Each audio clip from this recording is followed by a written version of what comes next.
Have you ever wondered why trends spread like wildfire? Why a single TikTok dance or business model suddenly takes over your feed? It's not random, it's rooted in human psychology. I'm going to show you exactly why we copy what we see online, how you can use this in your own content, sales, and offers. If you don't know me, my name is Megan Lamley. I teach entrepreneurs how to start and scale businesses online using buyer behavior and sales psychology. Humans are wired for belonging. You want to fit in, be accepted, and feel safe in a group. This is why Abraham Maslow's hierarchy of needs places belonging and acceptance right after survival. If you are someone who doesn't understand how adoption curves work, that is something we are going to talk later on. We are going to talk about the 4 core motivators: fear, hope, pleasure, and acceptance. For years, online marketing has learned fear is a big driver. The fear of missing out, the fear of failure, the fear of being left behind. But in the recent years, we've seen this shift into hope and pleasure, right? The promise of freedom, ease, luxury. Underneath all of it, whether we're talking fear or pleasure, is acceptance. People adopt trends because they want to belong.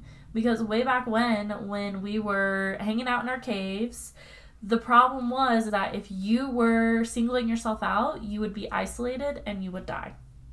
What is imitation and copying? Being able to mimic those types of things has always been a survival mechanism.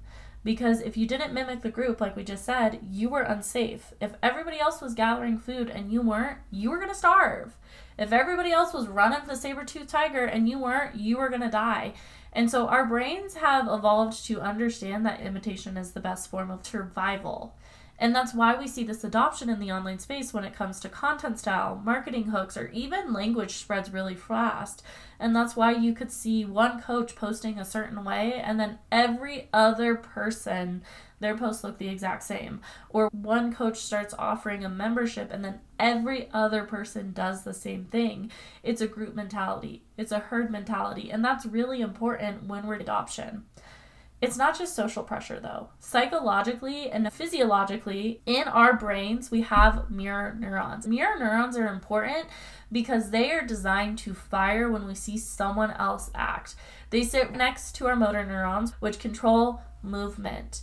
Neurons that are wired together, they fire together. So when you see someone yawn, you're going to yawn. When you see someone dance, your brain's going to act like it's dancing too.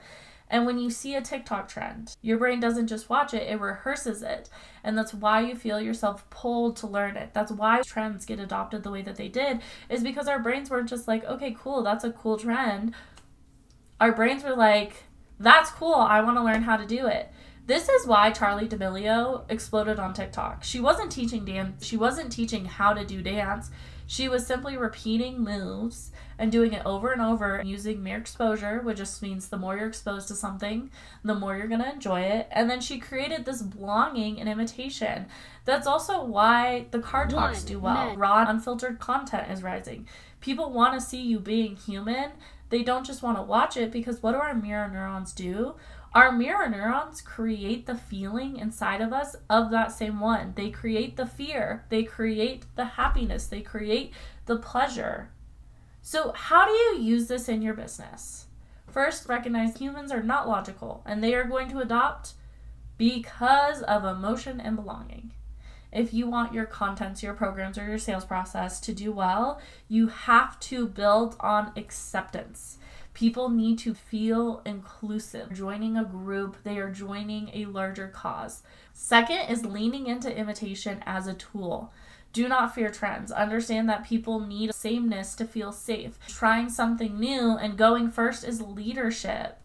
Third, it's not your job just to inform. It's your job to trigger mirror neurons. Stories, examples, demonstrations work better than theory. Theory, everything works, right? Showing them, creating emotion, belonging is really important.